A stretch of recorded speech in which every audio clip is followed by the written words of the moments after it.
नमस्कार साथियों, आपका स्वागत है स्टेनो एनजी के यूट्यूब चैनल में। आज हम ओपी शुक्ला बुक की पेज नंबर 139, 140 डिक्टेशन की प्रैक्टिस करेंगे। इस डिक्टेशन का समय 10 मिनट का रहेगा।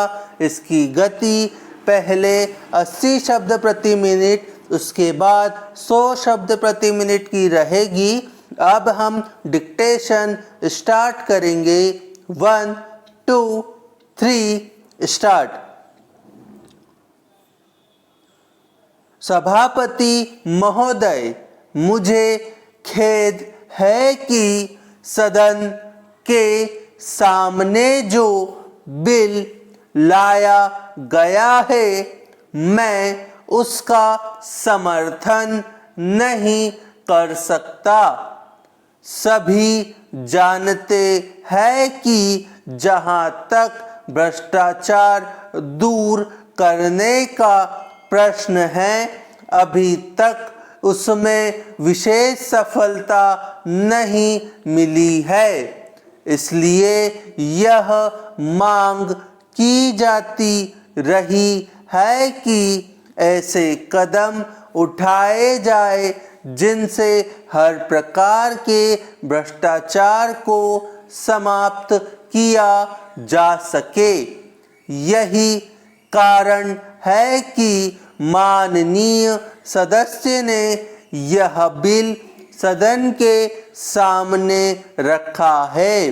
इस बारे में मैं निवेदन करना चाहता हूं कि केवल कानून बना देने से ही भ्रष्टाचार का अंत नहीं हो सकता। जनता में प्रचार करके इस काम को अधिक अच्छी तरह से किया जा सकता है। आज आवश्यकता इस बात की है कि समाज के ढांचे में परिवर्तन किया जाए। जब तक समाज में परिवर्तन नहीं किया जाता, तब तक भ्रष्टाचार दूर नहीं किया जा सकता। यह ठीक है कि यह एक बहुत बड़ा काम है और इसको करने में समय लग सकता है, लेकिन कम से कम इतना तो किया ही जा सकता है कि जो लोग शासन चला रहे हैं, वे ऐसे आदर्श कायम करे जिससे लोगों में यह भावना पैदा हो कि भ्रष्टाचार करने पर उनको हानि उठानी पड़ेगी। Para change. महोदय, आज आवश्यकता इस बात की है कि जनता की समस्याओं की ओर ध्यान दिया जाए। हमारे देश में कई योजनाएं बनी, लेकिन आज भी देश में हजारों ऐसे गांव हैं जहां लोगों को पीने का पानी नहीं मिलता है। पंचवर्षीय योजनाएं बनती है, लेकिन इन समस्याओं को हल करने के लिए कोई कदम नहीं उठाया जाता है। मेरे दोस्त ने अभी कुछ समय पहले अपने भाषण में कहा कि यह गांधी जी का देश है। हम महात्मा गांधी जी के सिद्धांतों पर चलते हैं। मैं कहना चाहता हूँ कि केवल आपको या हमें ही नहीं, बल्कि सारे देश को यह जानना चाहिए कि गांधी जी के सिद्धांत क्या थे।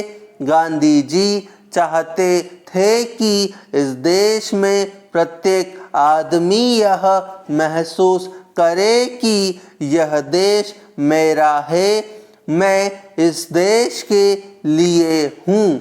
लेकिन आज इस देश के आदमी की क्या हालत है कि वह इस हालत में नहीं है कि वह अपने को इंसान कह सके। आज हम देखते हैं कि देश के कई हिस्सों में दंगे हो रहे हैं। इन समस्याओं को किस प्रकार से हल किया जाएगा, इसके बारे में माननीय सदस्य के भाषण में कोई जिक्र नहीं है। अब हम इसी डिक्टेशन को 100 शब्द प्रति मिनट की गति से दोहराएंगे। 1 2 3 स्टार्ट। सभापति महोदय, मुझे खेद है कि सदन के सामने जो बिल लाया गया है मैं उसका समर्थन नहीं कर सकता।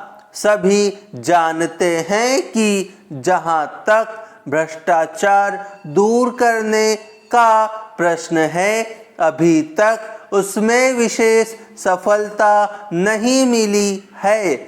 इसलिए यह मांग की जाती रही है कि ऐसे कदम उठाए जाए जिनसे हर प्रकार के भ्रष्टाचार को समाप्त किया जा सके।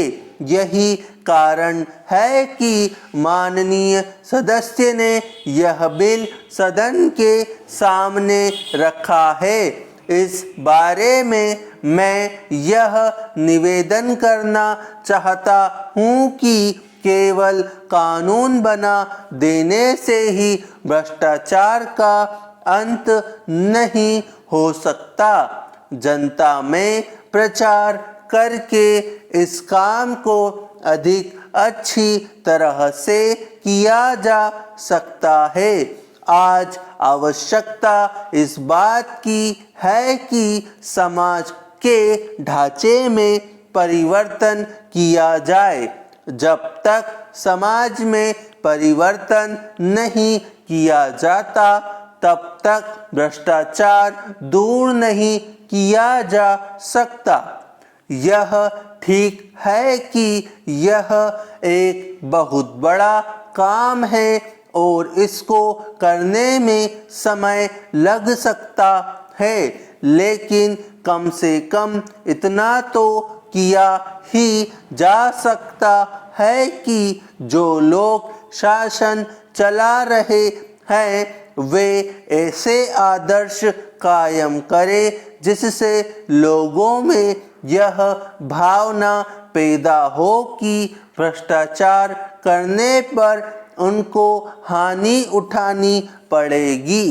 Para change. महोदय, आज आवश्यकता इस बात की है कि जनता की समस्याओं की ओर ध्यान दिया जाए। हमारे देश में कई योजनाएं बनी, लेकिन आज भी देश में हजारों ऐसे गांव हैं जहां लोगों को पीने का पानी नहीं मिलता है। पंचवर्षीय योजनाएं बनती है, लेकिन इन समस्याओं को हल करने के लिए कोई कदम नहीं उठाया जाता है। मेरे दोस्त ने अभी कुछ समय पहले अपने भाषण में कहा कि यह गांधी जी का देश है। हम महात्मा गांधी जी के सिद्धांतों पर चलते हैं। मैं कहना चाहता हूँ कि केवल आपको या हमें ही नहीं बल्कि सारे देश को यह जानना चाहिए कि गांधी जी के सिद्धांत क्या थे। गांधी जी चाहते थे कि इस देश में प्रत्येक आदमी यह महसूस करे कि यह देश मेरा है, मैं इस देश के लिए हूँ, लेकिन आज इस देश के आदमी की क्या हालत है, वह इस हालत में नहीं है कि वह अपने को इंसान कह सके। आज हम यह देखते हैं कि देश के कई हिस्सों में दंगे हो रहे हैं। इन समस्याओं को किस प्रकार से हल किया जाएगा, इसके बारे में माननीय सदस्य के भाषण में कोई जिक्र नहीं है। सभी जानते हैं कि देश में हर साल दंगे होते हैं। हमें इनका मूल कारण जानने की कोशिश करनी चाहिए। मैं चाहता हूं कि सरकार इसके लिए कारगर कदम उठाए ताकि ऐसे दंगे देश में न होने पाए। हमारे देश के लिए यह एक कलंक की चीज है। इस तरह की बातों से देश कमजोर होता है। दंगों के लिए जिम्मेदार लोगों का समाज में कोई स्थान नहीं होना चाहिए। इन अल्फाज के साथ मैं अपना भाषण समाप्त करता हूँ और गृह मंत्री महोदय से यह निवेदन करूँगा कि मेरी बातों पर विशेष ध्यान दें। तो उम्मीद है ये वीडियो आपको पसंद आई होगी। अगर पसंद आती है तो इसे लाइक करिए, चैनल पे नए हैं तो इसे सब्सक्राइब करिए। आज के लिए इतना ही। जय हिंद, जय भारत।